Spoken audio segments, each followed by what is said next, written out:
আল্লাহ পাক রব্বুল আলামিন বলেন, আফালা ইয়ানজুরুনা ইলাল ইবলি কাইফা খুলিকাত আফালা ইয়ানজুরুনা ইলাল ইবলি কাইফা খুলিকাত ওয়া ইলাস সামাই কাইফা রুফিআত।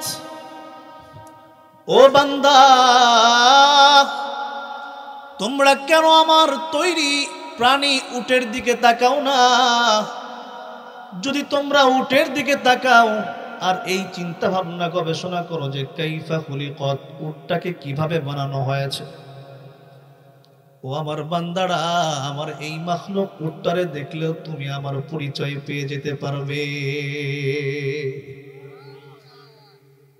প্রশ্ন হলো, হুজুর, উটটাকে আল্লাহ পাক রব্বুল আলামিন কেমন করে বানাইছেন যে উটের দিকে আল্লাহ পাক আমাদেরকে তাকাইতে বলছেন, গবেষণা করতে বলেছেন? বিষয় হলো, উট তো আমাদের দেশে বেশি পাওয়া যায় না। উটের স্বভাব সম্পর্কেও আমরা খুব বেশি বলতেও পারি না, জানিও না। তবে মুফাসসিরিনে কেরাম যা লিখেছেন তার থেকে দুই তিনটা কথা আপনাদের সম্মুখে বলতে চাই। একটা আজীব প্রাণীর নাম হলো উট। উটটা দেখতে ছোট হয় না বড় হয়? জোরে বলেন, দেখছেন নাকি? কোথায় দেখছেন? স্বচক্ষে কখনো দেখেছেন? অনেকে আলহামদুলিল্লাহ দেখেছে, আমিও দেখেছি। আমি তো ওখানে যাই আলহামদুলিল্লাহ অনেকবার দেখেছি। উট ছোট হয় না, উটের এই প্রাণীটা অনেক বড় হয়, তার ঘাড়টাও বড় লম্বা। আল্লাহ পাক রব্বুল আলামিন বারবার বলতেছে, আফালা ইয়ানজুরুনা ইলাল ইবিল কাইফা খুলিকাত। ও বান্দা, তোরা কেন উটের দিকে তাকাস না যে আল্লাহ পাক রব্বুল আলামিন উটটাকে কিভাবে বানাইছেন? যদি উটের দিকে তাকাও বান্দা, তাহলে আমার পরিচয় পেয়ে যাবা।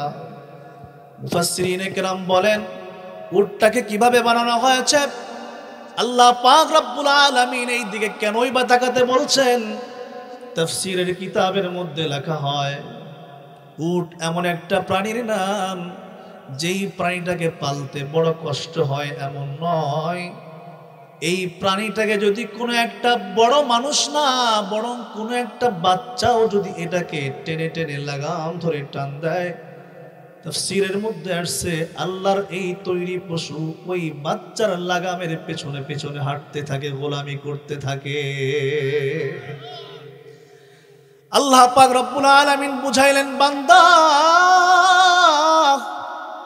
আশরাফুল মাখলুকাত তোমারে আমি বানাইলাম, খাবারের অভাব রাখলাম না, রিজিকের অভাব রাখলাম না, কোনো কিছুর অভাব আমি আল্লাহ তোমার জন্য রাখি নাই। মানুষ হওয়ার পরেও চোখ দিয়েছিলাম, আকল দিয়েছিলাম, বুদ্ধি দিয়েছিলাম, যা আমি অন্য কোনো প্রাণীকে দান করি নাই। আছে না কি এরকম? যদি আল্লাহ গরুর মধ্যেও আমাদের মতো বুদ্ধি দিতেন, তাহলে গরু আমাদেরকে গলা ধরে টানত। বুঝাইতে পারি নাই? আল্লাহ আমাদেরকে দিয়েছেন তাই আমরা গরুর গলা ধরে টান পারতেছি। আল্লাহ পাক রব্বুল আলামিন বলে, বান্দারে, মানুষ বানাইছি, আশরাফুল মাখলুকাত বানাইলাম, তুই আমি মালিককে চিনলি না। কিন্তু দেখ, একটা উটের দিকে তাকায়া দেখ, সামান্য একটা বাচ্চা ছেলে যে কিছুই বোঝে না, সেও যখন উটের লাগাম ধরে টানতেছে, উট দেখে না মালিক না অন্য কেউ, উট জানে আমার লাগাম যে ধরে সে আমার মালিক। তার গোলামি করার জন্য এই উটটা তার বাচ্চার পেছনে পেছনে চলতেছে, পালতে কষ্ট হয় না। তাফসীরের মধ্যে আসছে, সংক্ষেপে বলার চেষ্টা করছি, উটের দিকে আল্লাহ পাক কেন তাকাইতে বললেন? উট আল্লাহ পাক রব্বুল আলামিন আশ্চর্যজনক ভাবে বানাইছেন। উটটা যেহেতু বড়, উটটা কিন্তু আরবের মানুষ এটাকে মরু জাহাজ বলে। কথা বলেন ঠিক না বেঠিক? মরুভূমির জাহাজ মানে মানুষের সব সময়ের জন্য কাজে লাগে। ওখানে শুধু মরুভূমি, বালু আর পাথরের দেশ। মানুষ কোথাও যাবে উটের পেছনে, উটের পিঠের উপরে উঠে যায়। কোথাও যাওয়ার প্রয়োজন, তো এখানে আমাদের মতো গাড়ির মতো কোনো ব্যবস্থা তখন ছিল না। ওই সময় উটের পিঠের মধ্যে চড়ে চড়ে এক জায়গায় থেকে আর এক জায়গায় যাইতো। আল্লাহ পাক রব্বুল আলামিন বলে, বান্দা, এত বড় ঘাড়ওয়ালা, এত বড় পিঠ উঁচা একটা প্রাণী তোমাকে দিলাম তোমার সফরের জন্য, তোমার বাহনের জন্য। কেমনে এই প্রাণীর মধ্যে উঠবা? উঠবোধ হয় আমাদের এই স্টেজের চাইতেও ছোট, না এর চাই তোমার অনেক বড়। স্টেজে ওঠার জন্য একটা সিঁড়ি লাগাইছেন কিনা দেখেন একটু চাচা। আল্লাহ পাক রব্বুল আলামিন বলে, বান্দারে উটটারে তোমারে দিয়েছিলাম উটের জন্য, কখনো উঠতে তো তোমাকে সিঁড়ি ব্যবহার করতে দেখলাম না, দরকার তো ছিল বড় একটা সিঁড়ির প্রয়োজন। আল্লাহ পাক রব্বুল আলামিন বলে, বান্দা এই উটটার মধ্যে যখন উঠবা, উঠার জন্য একটা বড় সিঁড়ির প্রয়োজন থাকার দরকার ছিল, কিন্তু আমি তার ব্যবস্থা রাখি নাই। যদি সেই প্রয়োজনটা হতো তাহলে সব সময় সব জায়গায় সিঁড়ি টান পড়াপড়ি কিন্তু সম্ভব নয়। কথা বলেন ঠিক না বেঠিক? আল্লাহ পাক রব্বুল আলামিন বলে, বান্দারে এক আজীব সৃষ্টি দিয়ে আমি আল্লাহ আমার এই প্রাণীটাকে বানিয়েছি। ও বান্দা চায় থেকে দেখো তোমার পায়ের দিকে, তোমার পায়ের মধ্যে আমি আল্লাহ একটা হাঁটু বানাইছি। আমাদের পায়ে হাঁটু কয়টা? দুইটা বলে হাঁটু, একটা হাঁটু আমাদের পায়ে একটা। আপনার ঘরে গরু দেখবেন, গরুর মধ্যেও হাঁটু একটা। কথা কয়, সকল প্রাণীকে আল্লাহ পাক রব্বুল আলামিন একটা হাঁটু দিয়েছেন, কিন্তু কুদরতের কারিশমা আল্লাহ সুবহানাহু ওয়া তাআলা বলেন, ও আমার বান্দারা, আমি আল্লাহ পাক রব্বুল আলামিন এত বড় বিশাল একটা প্রাণী বানিয়েছি, আবার তোমাদের জন্য বাহনও বানিয়েছি। কেমনে উঠবা? সিঁড়ির প্রয়োজন ছিল, আমি আল্লাহ পাক রব্বুল আলামিন সেইটার প্রয়োজন পূরণ করে দিয়েছি। উটের পায়ের মধ্যে আমি আল্লাহ কুদরতি ভাবে দুইটা হাঁটু ফিটিং করে দিয়েছি। হাঁটু কয়টা ওখানে? দুইটা। উট যখন বসে, একজন মানুষ সুন্দর করে উটের পায়ের উপরে ভর করে তার পিঠের উপরে চড়তে পারে। কুদরতি স্টের ব্যবস্থা আল্লাহ করেছেন, সিঁড়ির ব্যবস্থা আল্লাহ পাক রব্বুল আলামিন করে দিয়েছেন। এই জন্য আল্লাহ পাক বলেন যে, বান্দারে তুমি সবসময় যেটাকে লালন পালন করো, তোমার ঘরের মধ্যে তোমার আস্থা বলে রাখা, সবসময় যাকে দেখো, ঘুমাও যাকে দেখে, ঘুম থেকে উঠো, উঠে পড়ে তো তোমার উটটা চোখে পড়ে।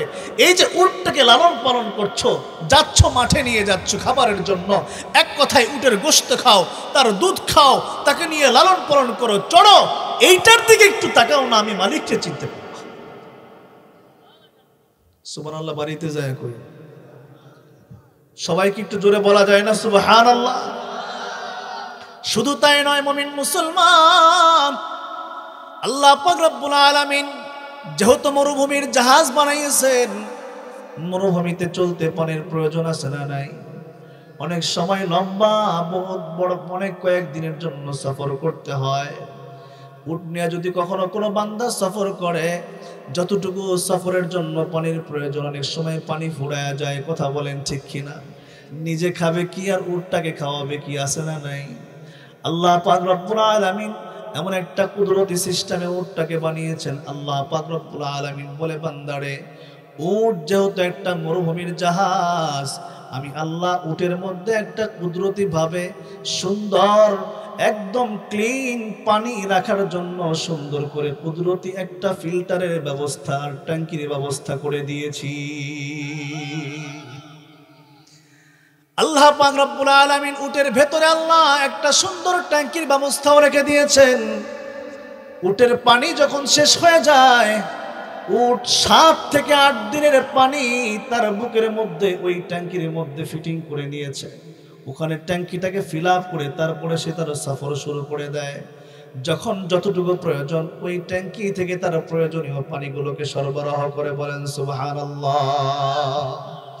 हर लहज़ा है मोमिन की नई शान नई आन, हर लहज़ा है मोमिन की नई शान नई आन, गुफ्तार में किरदार में अल्लाह की बुरहान, गुफ्तार में किरदार में अल्लाह की बुरहान, गफ्फारी व क़हारी व कुद्दूस व जबरूत, गफ्फारी व क़हारी व कुद्दूस व जबरूत, ये चारों अनासरों तो बनता है मुसलमान, ये चार अनासिर हो तो बनता है मुसलमान। जोरे बोलेन अल्लाहु আকবার।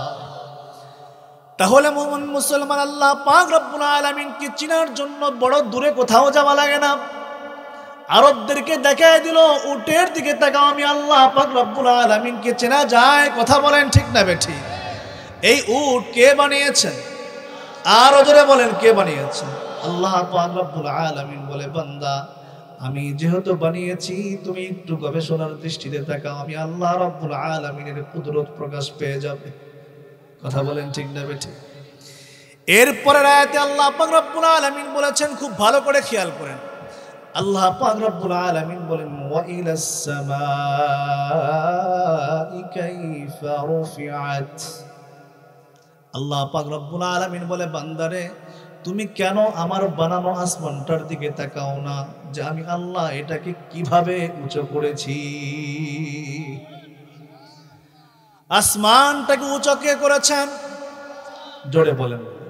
আল্লাহর নামটা একটু জোরে বলতে হয়। আল্লাহ কে করেছেন? আল্লাহ পাক রব্বুল আলামিন বলেন, বান্দারে আমি আল্লাহ পাক রব্বুল আলামিন আসমান বানাইলাম। কোথায় বানিয়েছে আমার আসমান? তোমার মাথার উপরে। কথা বলেন ঠিক না বেঠি? এই আসমানের কোনো খুঁটি আছে নাকি? কোথাও দেখা যায় না খুঁটি। ও বান্দা বুঝো, আমি আল্লাহ পাক রব্বুল আলামিনকে চেনা বড় কঠিন না রে বান্দা, তুমি চাইলে আমাকে চিনতে পারো।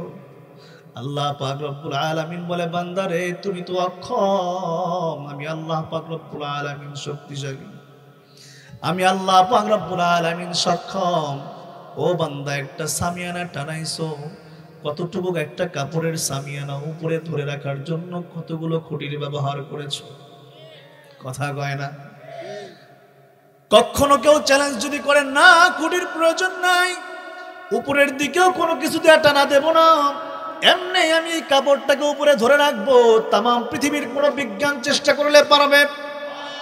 এমনি ধরে রাখতে পারবে? সম্ভব নয়। আল্লাহ পাক রব্বুল আলামিন কোরআনের এক আয়াতের মধ্যে বলেন, ও বান্দা আমার পরিচয় নাও, আল্লাহুল্লাযী রাফা'আস সামাওয়াতি বিগাইরি আমাদিন তারাউনাহা। আল্লাহ পাক রব্বুল আলামিন বলে, বান্দা আমি আল্লাহ হলাম ওই সত্তা, যেই সত্তা তোমাদের মাথার উপরে একটা আসমান নয় বরং 7 আসমানটাকে ধরে রেখেছে। কি দিয়ে আল্লাহ পাক রব্বুল আলামিন ধরে রাখছেন একটু তো কখনো চিন্তাও করি না। নিমক হারাম আমরা বান্দা কখনো আল্লাহর সৃষ্টির মধ্যে গবেষণা করি না। আল্লাহ পাক রব্বুল আলামিন বলে, বান্দারে আমি আল্লাহ আসমানের মধ্যে আমার কুদরতি ইশারা রেখে দিয়েছি। আমার কুদরতি ইশারায় আমি আল্লাহ আসমান গুলাকে ঝুলিয়ে রেখেছি। বলেন সুবহানাল্লাহ। আল্লাহ পাক রব্বুল আলামিন আসমান বানাইছেন, কোনো খুঁটি বানান নাই।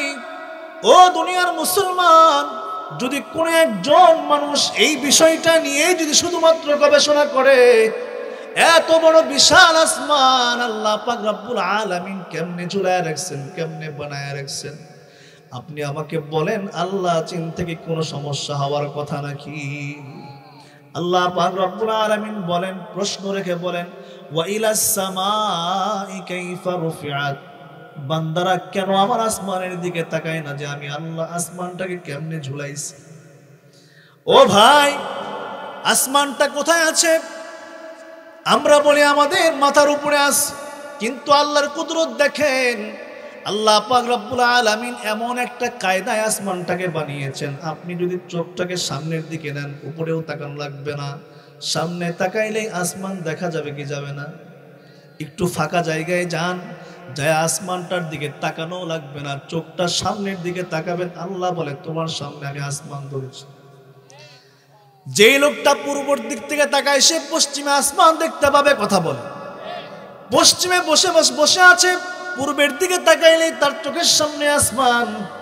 উত্তরে যে বসে আছে সে দক্ষিণে আসমান দেখবে, দক্ষিণে যে বসে আছে উত্তরে আসমান দেখবে। আসমান দেখার জন্য আল্লাহ পাক রব্বুল আলামিনের আসমান দেখার জন্য উপরে এইভাবে তাকানোর প্রয়োজন নাই।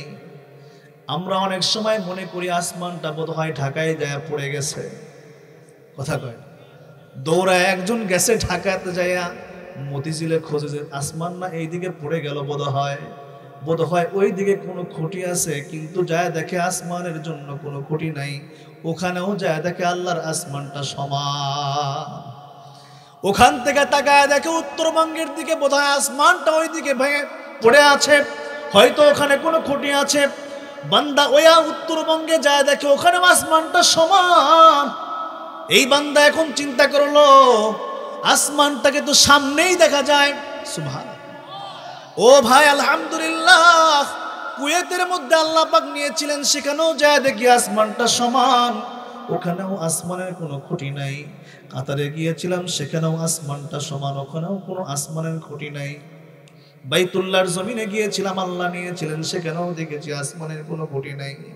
ওখান থেকে মদিনায় বোধহয় পড়ে গেছে, বোধহয় মনে হয় এরকম। ওখান থেকে মদিনায় গেলাম, সেখানেও দেখি নাই। আল্লাহ বলে এখান ওখান কোথাও নয়, ও বান্দা আমি আল্লাহ তামাম আসমানটাকে তোমার জন্য ছাদ বানিয়েছি, তবে কুদরত হলো আমি আল্লাহ পাক রব্বুল আলামিন তোমার চোখের সামনে ধরে রেখেছি।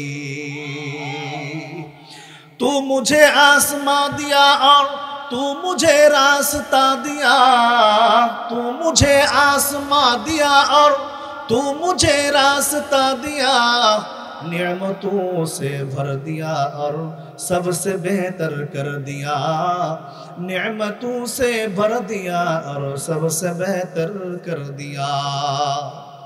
मेरे सर से पाँव तक तेरे सनाअत सब दिया, मेरे सर से पाँव तक तेरे सनाअत सब दिया, देखने को आँख देकर बोलने को लब दिया, देखने को आँख देकर बोलने को लब दिया।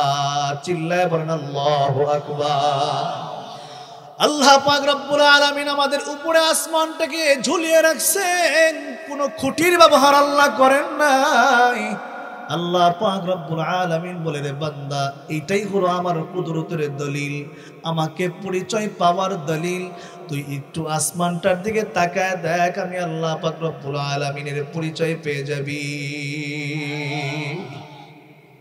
পাওয়া যায় কি যায় না? কখনো আসমানটার দিকে গভীর দৃষ্টিতে তাকাই তো না, চিন্তাই তো করি না। বান্দা তোমার চোখের সামনে আমি আসমান ধরে রাখলাম, ডানে দিয়ে রাখলাম, বামে দিয়ে রেখেছি, তোমার সম্মুখে দিয়েছি, পেছনে দিয়েছি, সব সময়ের জন্য আসমানের সাথে সাক্ষাৎ।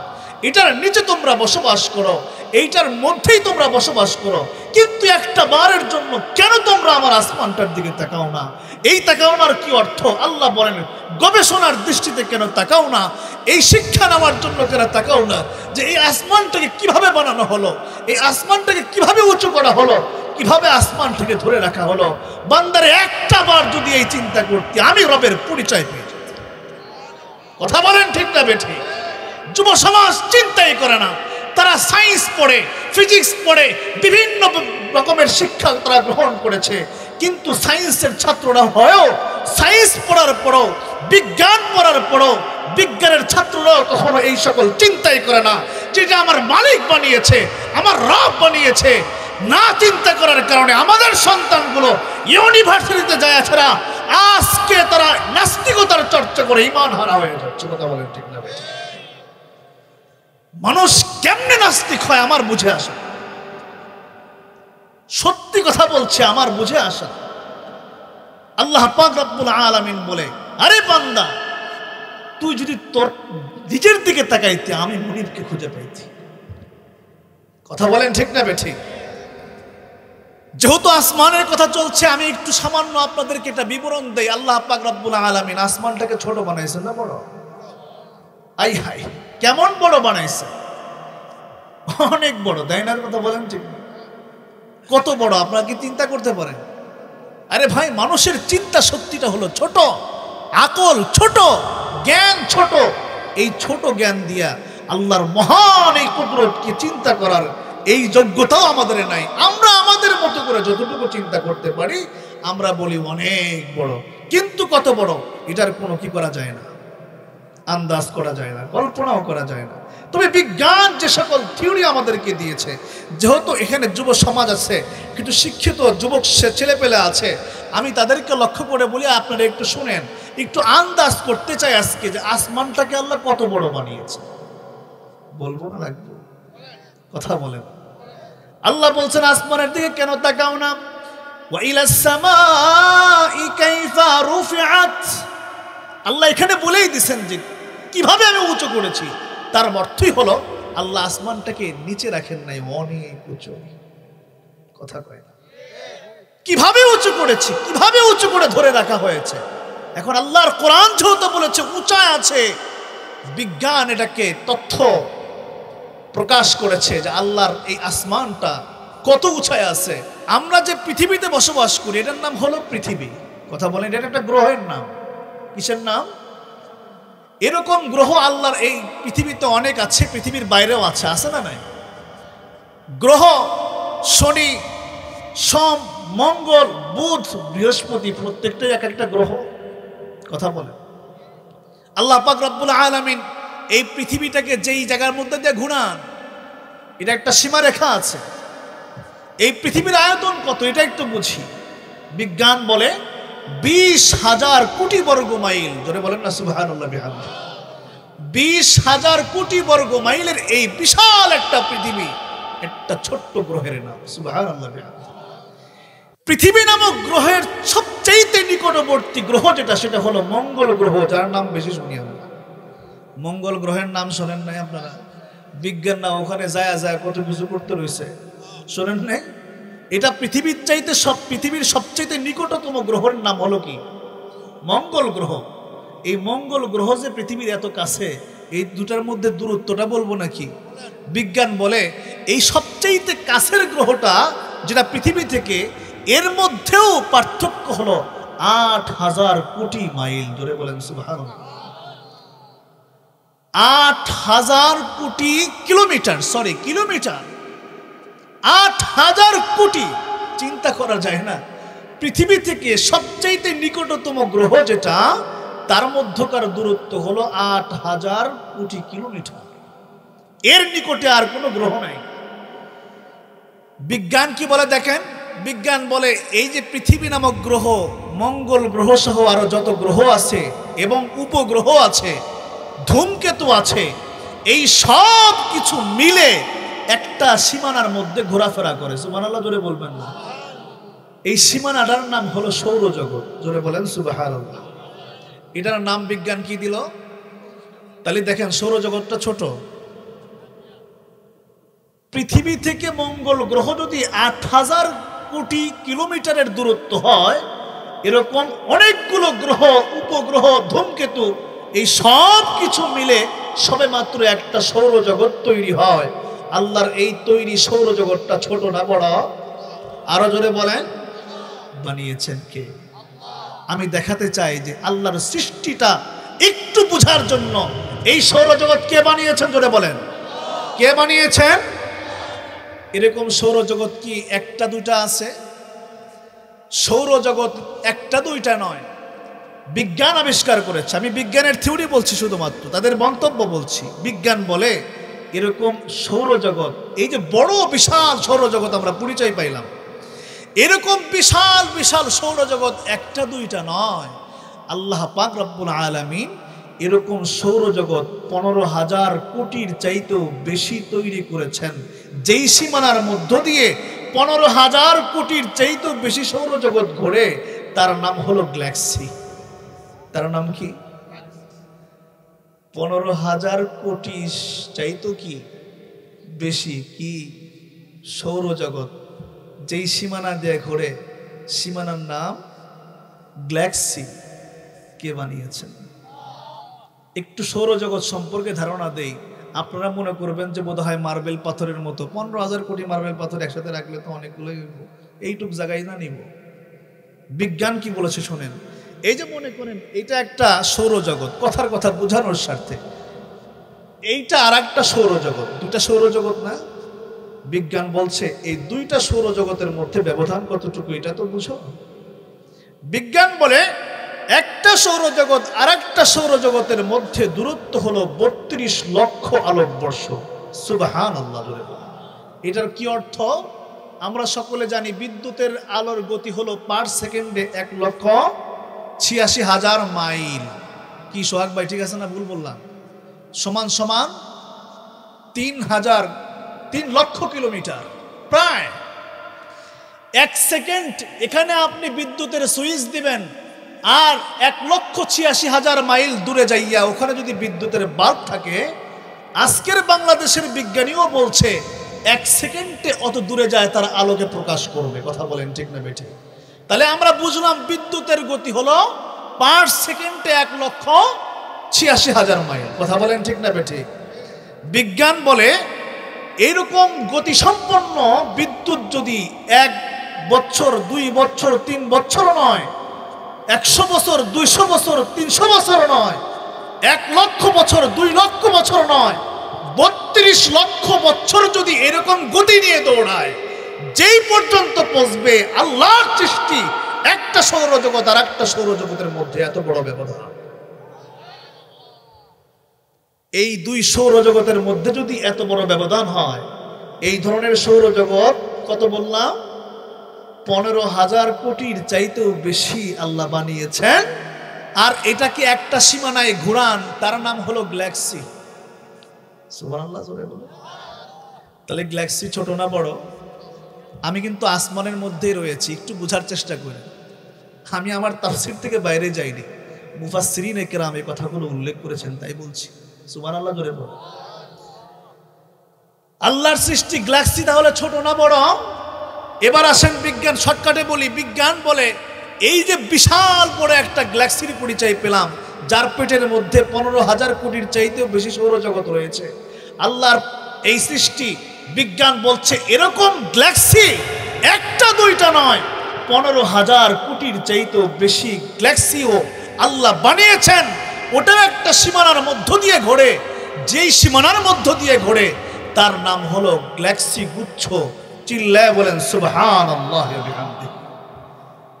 আমি প্রশ্ন রাখতে চাই, এই গ্যালাক্সি গুচ্ছ কে বানিয়েছে? বিজ্ঞান এগুলো আবিষ্কার করেছেন অনেক আগে। এগুলোর বাস্তবতা আছে না নাই? কোরআন তার সাক্ষী। এই কোরআন তো বিজ্ঞানময় কিতাবের নাম। সুবহানাল্লাহ জোরে বলেন। বিজ্ঞান আছে ভরপুর কোরআনের মধ্যে। আল্লাহ এই কোরআন, বিজ্ঞানময় কোরআনের কসমও খেয়েছেন। আল্লাহ বলেছে এটা কোরআন বিজ্ঞানের উৎস। ইয়াসিন ওয়াল কুরআনিল হাকীম। আল্লাহ বলেন ওয়াল কুরআনিল হাকীম, বিজ্ঞানময় কোরআনের কসম খেয়ে বলছি আমি রব।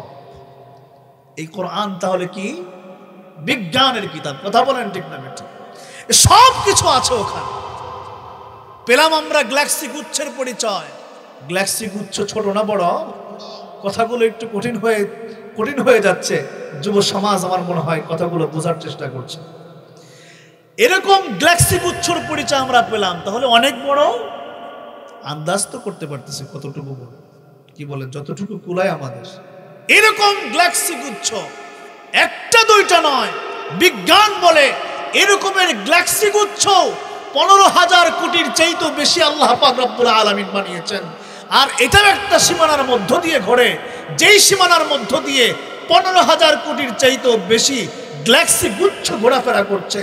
ওইটার নাম হচ্ছে মহা গ্যালাক্সি। জোরে বলেন সুবহানাল্লাহ। দেখেছেন আস্তে আস্তে বাড়ছে, ওটার নাম মহা গ্যালাক্সি।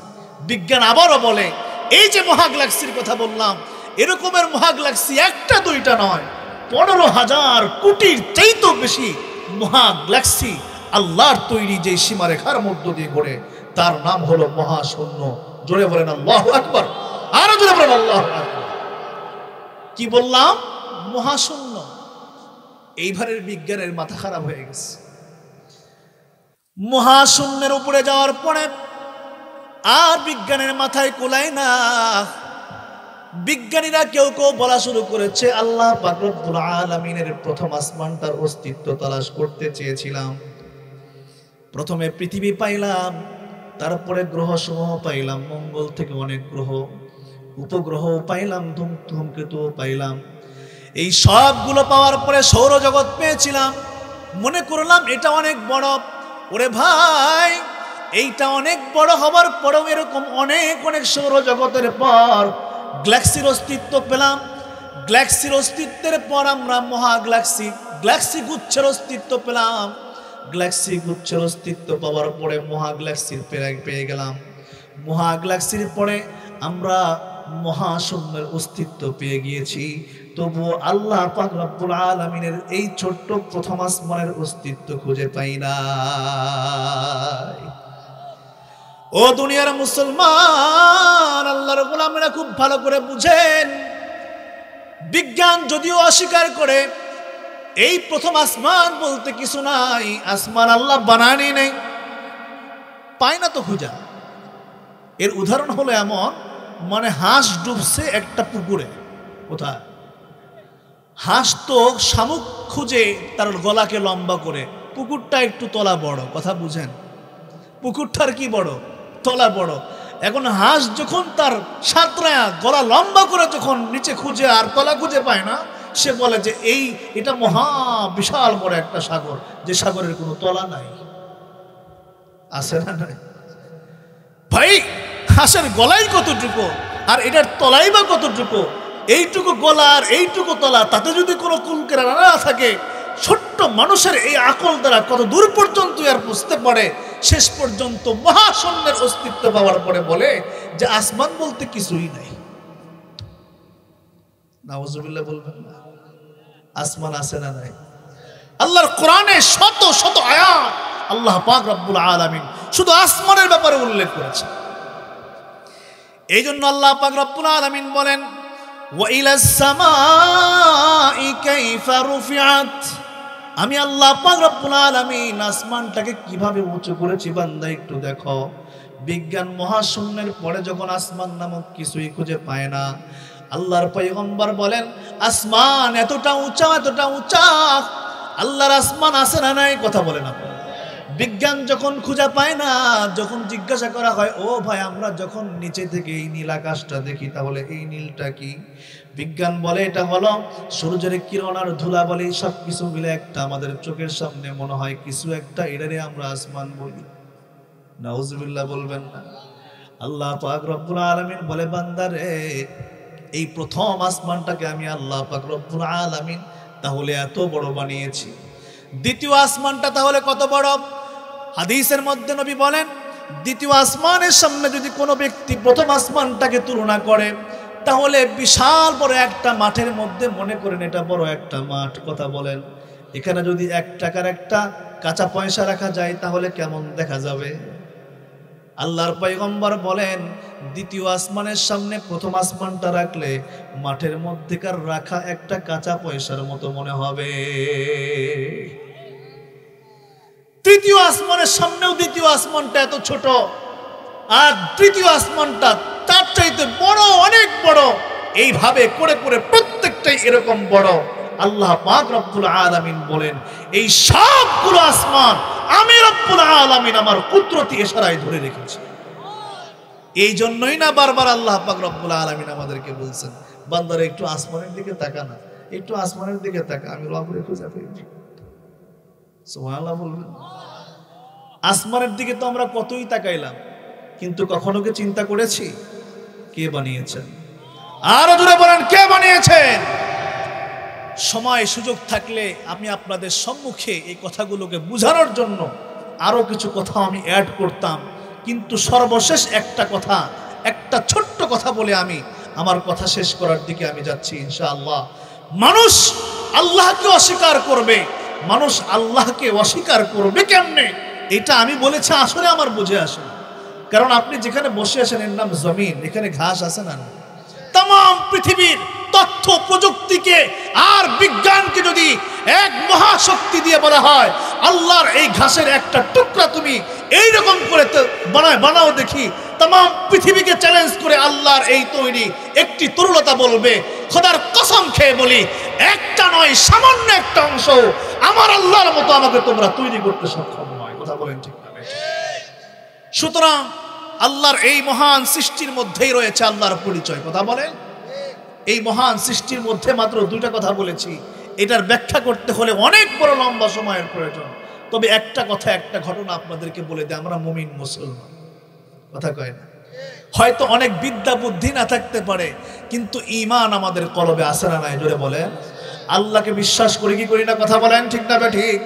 একটা ছোট্ট কথা বলি, তাফসিরের জগতে বহুত পরে একজন মুফাসসির ছিলেন, নাম হলো আল্লামা ফখরুদ্দিন রাজি রহমাতুল্লাহি আলাইহি। খুব বড় মজার ঘটনা, আপনি একটু শোনেন, বুঝবেন তাহলে। ফখরুদ্দিন রাজি রহমাতুল্লাহি আলাইহি তিনি যখন ছিলেন, ওই সময়ে নাস্তিকতার ঘনঘটা ছিল, মানুষ খুব নাস্তিকতার চর্চা ছিল ওই সময় মানুষের মধ্যে। এই জন্য উনি আল্লাহ আছেন, আল্লাহর অস্তিত্ব আছে, নাস্তিকদের মতবাদ হলো কি নাই? একটু জোরে বলেন না। ওদের মন্তব্য হলো আল্লাহ নাই। যেহেতু তারা এই মন্তব্য পেশ করে, এই জন্য ইমামে রাজি রহমতুল্লাহ আলাই বিশ্বের শ্রেষ্ঠ মুফাসসিরদের মধ্যে একজন। উনি ওই জামানায় আল্লাহর অস্তিত্ব আছে এটার উপরে 100টা দলিল বানাইছেন। কয়টা দলিল? দলিল দ্বারা প্রমাণ করতে হবে কিনা যে আল্লাহ আছেন? কথা কান না। আপনার যে জমিন, এটা দলিল আছে? দলিল লাগবে না? এটা দলিল দ্বারা প্রমাণ করতে হবে এটা আমার জমি, আমার যে আল্লাহ আছে এটার দলিল আছে না নাই? ইমাম রাজি রহমাতুল্লাহি আলাই কয়টা দলিল বানাইছেন? একটু আরো জোরে বলেন, কয়টা? আবারও বলেন, আবারও বলেন। কেন বলাচ্ছি সামনেই বুঝবেন। আবার একবার বলেন, কয়শো? 100 দলিল। বড় ফ্যান্টাস্টিক মজার কথা। এই কথাটা আমি বলছি না, বরং বিভিন্ন তারিখের কিতাবের মধ্যে, এমনকি দারুল উলুম দেওবন্দের 50 বছরের সফল মুহতামিম আল্লামা কারি তৈয়ব সাহেব রহমাতুল্লাহি আলাই, যিনি আমার বাবারও ওস্তাদ, সুবহানাল্লাহ করে বলবেন না? হুজুর তার খুতবাতে হাকিমুল ইসলামের মধ্যে বড় সুন্দর করে লিখে দিয়েছেন। আমিও চিন্তা করছি আজকে এই ঘাটাইলবাসীকে কিছুটা হলেও একটু বলবো, কিন্তু রাত্র তো গভীর হয়ে যায়। ফখরুদ্দিন রাজি রহমাতুল্লাহি আলাইহি একটু মাজজুব টাইপের মানুষ ছিলেন, মানে জজবা বেশি ছিল। কি বেশি ছিল বলেন? জজবা একটু বেশি। উনি চিন্তা করতেন যে আমার কাছে আল্লাহর অস্তিত্বের উপরে কয়শো দলিল। এটা গরমই অন্যরকম। এখন যদি কারো কাছে 100 কোটি টাকা থাকে, তার গরম আছে না একটু ভিন্ন রকম? তখন তো এগুলোরই যুগ চলতেছিল। ওনার কাছে কয়শো দলিল? 100 দলিল। ওনার মধ্যে এক ধরনের জজবা ছিল যে আমার মতো এত বড় কামেল মুমিন বোধহয় আর কেউ নাই, কারণ আমার কাছে আল্লাহর অস্তিত্বের উপরে কতটা দলিল আছে? 100 দলিল। ওই যে বললাম মাজজুব টাইপের মানুষ, জজবা বেশি। এক সময় তিনি এরকম ক্ষেতের আলের দিয়ে হাঁটতেছেন, আর আপনাদের এলাকার মনে করেন একজন জাতি কৃষক, সব খুব সাদা মাঠা একজন কৃষক, হাতের মধ্যে লাঠি, গরুর দড়ি ধরে কি করতেছে? ক্ষেতের দিকে যাচ্ছে গরু চড়ানোর জন্য। ইমাম রাজি রহমাতুল্লাহি আলাইহির সাথে দেখা, হঠাৎ করে দাঁড়ায়, এদিকে আসো, তুমি কি মুসলমান নাকি? আগে জিজ্ঞেস করছো তুমি কেডা? আমি অমুক।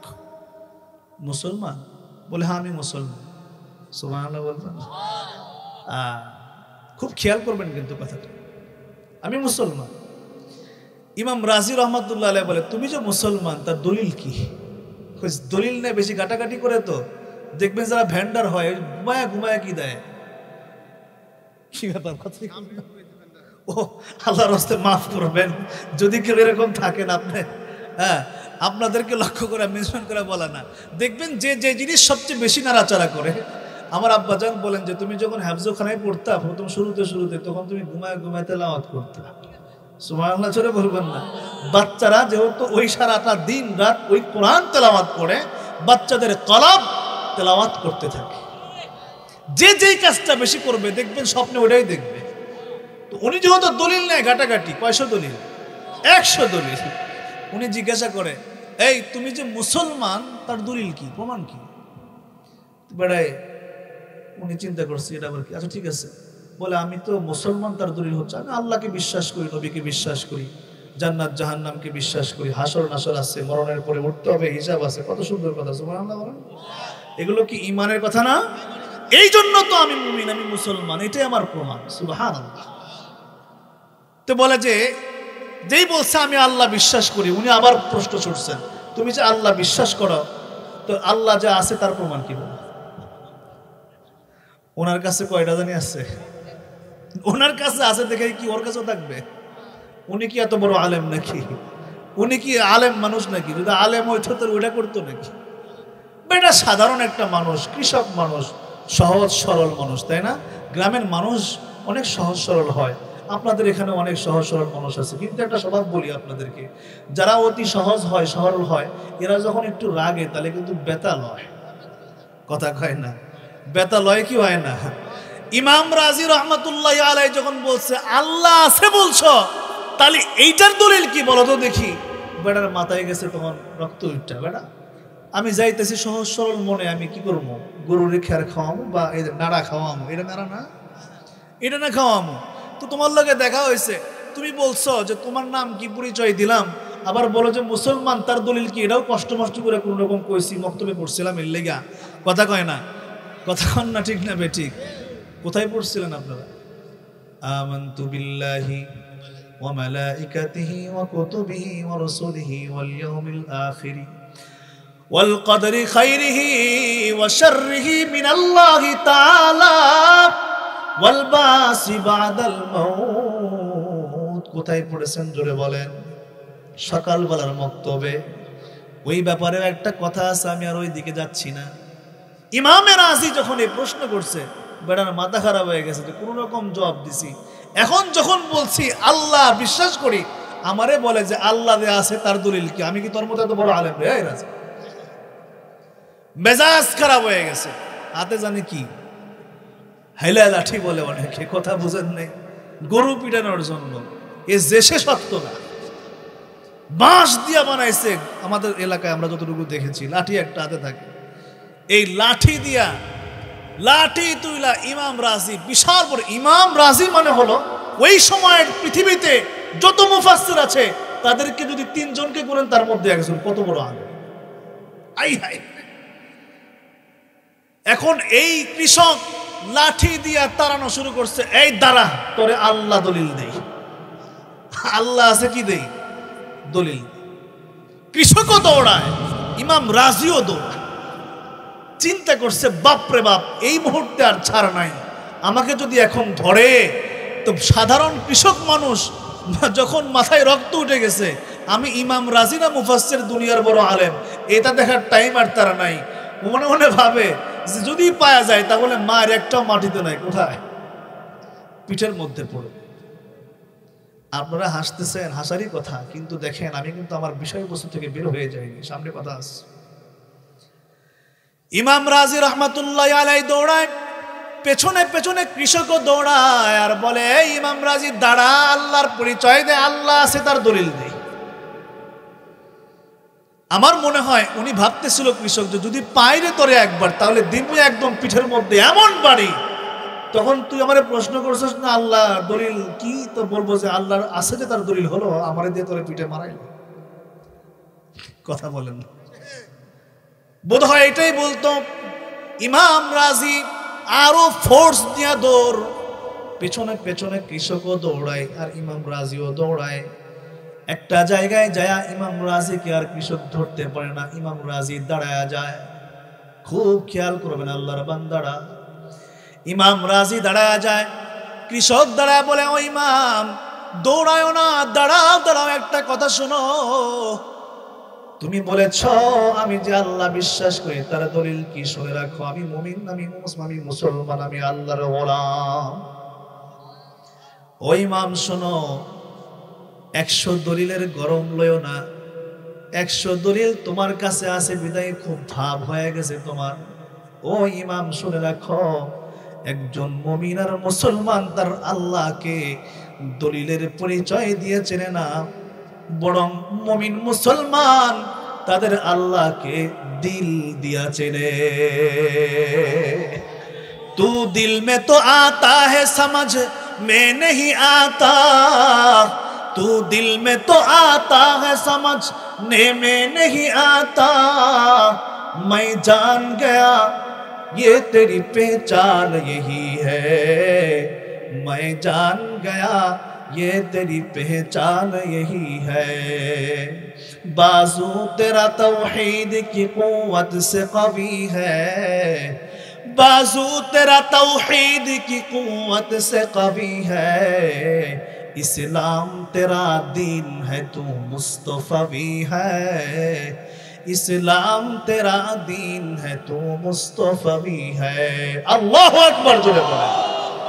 কৃষক ডাক দেয়া বলে, দেখেন কৃষক মূর্খ মানুষ, ইমামের মতো এত বড় আলেম না, কথা বলেন। এই মূর্খ মানুষের থেকে অনেক কিছু শেখার আছে না নাই? ইমামকে ডাক দেয়া বলে, ও ইমাম শোনো, মুমিন মুসলমানের কাছ থেকে আল্লাহর অস্তিত্বের পরিচয়ের জন্য, অস্তিত্ব প্রমাণের জন্য দলিল চাইও না। একজন মুমিন মুসলমান তারা দলিল দিয়া তার আল্লাহকে চেনে না, বরং দিল দিয়া চেনে। কথা বলেন ঠিক না বেঠিক? কি দিয়া চেনে?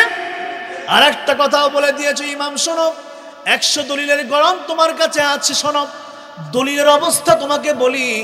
এই যে দলিল দলিল করতেছো, এটা যদি তুমি মনে করো পানির মধ্যে রাখো ভেসে নিয়ে যাবে, আগুনের মধ্যে রাখো আগুন পুড়ে ছারখার করে ফেলবে। কথা বলেন ঠিক না বেঠিক? ও ইমাম, এটা যদি তুমি হাওয়ার মধ্যে উড়ায় দাও, হাওয়া উড়ায় নিয়ে যাবে, তাহলে দলিলের ভিত্তি বড় নড়বড়। দলিল দিয়া চেনা যায় না আমাদের রবকে, আমরা দিল দিয়া চিনি।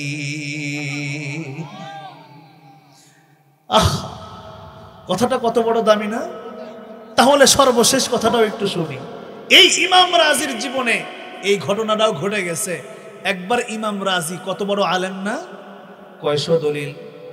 আবার বলেন, যে যত বড় আলেম হয় তার পেছনে যে শয়তান থাকে সেও তার চাইতে বড় আলেম হয়। ইমাম রাজি জমানার বড় ইমাম। শয়তান চিন্তা করলো এই 100 দলিলের গরম ছাড়াইতে হবে। কি ছাড়াইতে হবে? 100 দলিলের গরম ছাড়াবে। বিশাল বড় জুব্বা, পাঞ্জাবি, টুপি আর পাগড়ি পরা, এত বড় বড় দাড়ির ভেষ দইরা ইমামের সামনে যায় বলে, ও ইমাম, কানে কানে কয়, তোমার কাছে কি আল্লাহ আছে না নাই? কই কি আল্লাহ আছে না নাই? মানে কি আল্লাহ খালি আছে নাকি? আমার কাছে 100টা আছে। সুবহানাল্লাহ।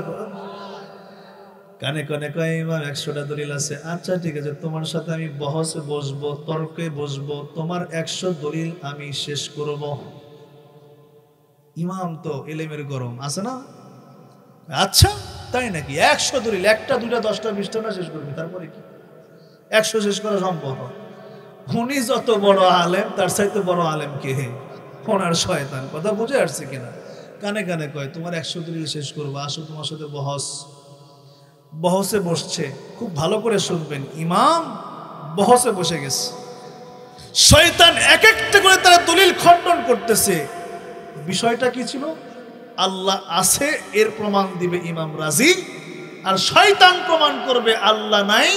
এই ব্যাপারে ফলে প্রমাণই দিবে না, তোমার 100 দলিলও ভঙ্গ করে দেবে। শুরু হলো তর্ক যুদ্ধ, বাকযুদ্ধ। এক একটা করে দলিল খণ্ডন করছে, 10টা 20টা 30 40 50 60 70 80 90 95 96 97 98। ইমাম রাজির পায়ে কাফ শুরু হয়ে গেছে। পায়ে কি হয়ে গেছে? কেন? যদিও তর্কের খাতিরে হলেও এখন মানতেই হবে আল্লাহ নাই। কথা বলেন ঠিক না বেঠিক? কারণ দলিলের যুদ্ধ চলছে। কিসের যুদ্ধ চলছে? দলিল দিয়ে যদি আমি হেরে যাই, তাহলে যদিও আমার কলবে আল্লাহর প্রতি ঈমান আছে, কিন্তু শয়তানের সামনে তো তর্কের খাতিরে বলতে হবে যে আল্লাহ নাই। কথা বলেন ঠিক না বেঠিক? এটা একজন মুমিনের দিল থেকে বের হবে, মুখ থেকে বের হবে। এই চিন্তা করে ইমাম রাজির পায়ের মধ্যে থরথর করে কম্পন শুরু হয়ে গেছে। 98 99 নাম্বার দলিল যখন শয়তানে খণ্ডন করে, আছে কয়টা? আয় হায়, এই সময় তো ইমানটা গেল গা। এমন একটা পরিস্থিতি না? ইমাম রাজি রহমাতুল্লাহি আলাইহির একজন শেখ আর মুর্শিদ ছিলেন, পীর, অনেক দূরে বসবাস করে। উনি ওযু করতেছিলেন। কি করতেছিলেন? ওযুর পানি দিয়ে ওযু করতেছেন। উনি যখন করছেন, ইমাম রাজির সেই শেখ আর মুর্শিদ, তার অন্তরের মধ্যে কাশফ হয়েছে, তার অন্তর্দৃষ্টি খুলে গেছে। সুবহানাল্লাহ বলবেন? এটা বুঝেন তো নাকি? অন্তর্দৃষ্টি যখন মানুষের খুলে যায়, তখন পৃথিবীর এক প্রান্ত থেকে আর এক প্রান্ত শুধু নয়, আরশে আজিম পর্যন্ত মানুষের সম্মুখে স্পষ্ট হয়ে যায়, দেখতে পায় সবকিছু। আল্লাহ ওয়ালা দেশটা। এর প্রমাণ আছে না নাই? সাহাবীদের যুগের কথা নাই বললাম। ওমর রাদিয়াল্লাহু তাআলা আনহু মসজিদে খুতবা দিতেছিলেন, 200 কিলোমিটার দূরে সারিয়া রাদিয়াল্লাহু তাআলা আনহুর সৈন্যবাহিনী নিয়ে তারা যুদ্ধে চলছে, পাহাড়ের পেছনেই শত্রু। জুমার খুতবা দিচ্ছেন, হঠাৎ করে বলে, ইয়া সারিয়া আল জাবাল আল জাবাল, হে সারিয়া সামনে পাহাড়, সাবধান সাবধান, যাও না, শত্রু অপেক্ষমান। ইমাম সারিয়া, সাহাবী সারিয়া বলেন, তখন সে পাহাড়ের ওই দিকে আর যায় নাই, কারণ পেছনেই শত্রু, পাহাড়ের পেছন থেকেই সে চলে আসছে। অনেকদিন পরে যখন যুদ্ধ শেষে মদিনায় ফিরছে, সাহাবায়ে কেরাম তারা জিজ্ঞাসা করে, আচ্ছা একদিন দেখি ওমর তোমার নাম বলে বলে ইয়া সারিয়া আল জাবাল জাবাল বলতেছিল, ব্যাপারটা কি, তুমি কি কিছু জানো? ইমামে সারিয়া সাহাবী বলেন, সারিয়া রাদিয়াল্লাহু তাআলা আনহু, হে আল্লাহর পয়গম্বরের সাহাবায়ে কেরাম শোনো, আল্লাহর কসম খেয়ে বলি, হযরত ওমর যদি ওই দিন আমাকে সতর্ক না করতেন, নির্ঘাত পাহাড়ের পেছনের শত্রুর কবলে আমরা পড়ে যেতাম। বোঝার জন্য আরো সহজ করে বলি, এটা যেরকম আজকে আমরা হোয়াটসঅ্যাপ, ইমো, ভাইবার ইত্যাদি যোগাযোগ মাধ্যমগুলো ব্যবহার করি কি করি না? ছেলে পাঠাইছি আমরা হচ্ছে আমেরিকাতে, এখন ওখানে যায় একদম বিশাল বড় একটা বিল্ডিং এর সামনে, মনে করেন টুইন টাওয়ারের পেছনে যায় তার বাপের সামনে যায় ভিডিও কল দিচ্ছে, আব্বাই দেখো আমি কোন জায়গায় আছি, আব্বা এখানে এই টাঙ্গাইল ঘাটাইলে বসে বসে, এটা কি নাম, দেওয়ানপাড়া না দেওয়ানাপাড়া, বসে বসে দেখে, বেটা ওটা কি, এটা হচ্ছে টুইন টাওয়ার। কি টাওয়ার? বলে টুইন টাওয়ার কোথায়? বলে তোমাকে ওখানে কয়টা বাজে? বলে 12টা। বলে কি দিন না রাত? বলে রাত। বলে আমাদের আজকে এখানে দিন বাজে 12টা, তার মানে 24 ঘন্টার। ইমাম রাজিও তো আল্লাহর বলি, এই কথা ওনার উস্তাদ বলার সঙ্গে সঙ্গে কত দূর সীমানা থেকে ওনারও অন্তর্চক্ষু কি হয়ে গেছে, খুলে গেছে। দেখে উস্তাদ আমাকে সতর্ক করছে, ওনার তখন টনক নড়ছে, হায় রে কার সাথে কথা কই, এটা তো মানুষ না রে, এটা কি? শয়তান। শয়তান যদি না হতো তাহলে আজকে আমার সাথে আল্লাহ নাই এই ব্যাপারে যুদ্ধে নামতো না। কথা বলেন ঠিক না বেঠিক? ইমাম রাজি তখন বলে দেয়, শয়তান শোনো, তোমাকে চিনতে পারি না, এখন আমাকে চিনতে ভুল হয়নি, তুমি হলো শয়তান। শুনে রাখো, আমার একটা দলিল নয়, দুইটা নয়, 100টা নয়, একটা দলিলের প্রয়োজন নাই, বিনা দলিল আমি বলছি আমার আল্লাহ আছেন এবং তিনি। আয় হায়, তখন ইমাম রাজির মনে আসছে, কার কথা জানি মনে পড়ছে, কৃষকের কথা মনে পড়ছে। ইমাম রাজি তখন বলে, হাই কৃষক যে বলেছিল, ইমাম রাজি মুমিন মুসলমান আল্লাহ পাক রব্বুল আলামিনকে দলিলের জোরে চিনে না, বরং দিলের জোরে চেনে। কথা বলেন ঠিক না বেঠিক? তো দিল মে তো আতা है समझ में नहीं आता, तू दिल में तो आता है समझ में नहीं आता, बस जान गया मैं तेरी पहचान यही है, बस जान गया मैं तेरी पहचान यही है। আল্লাহু আকবার।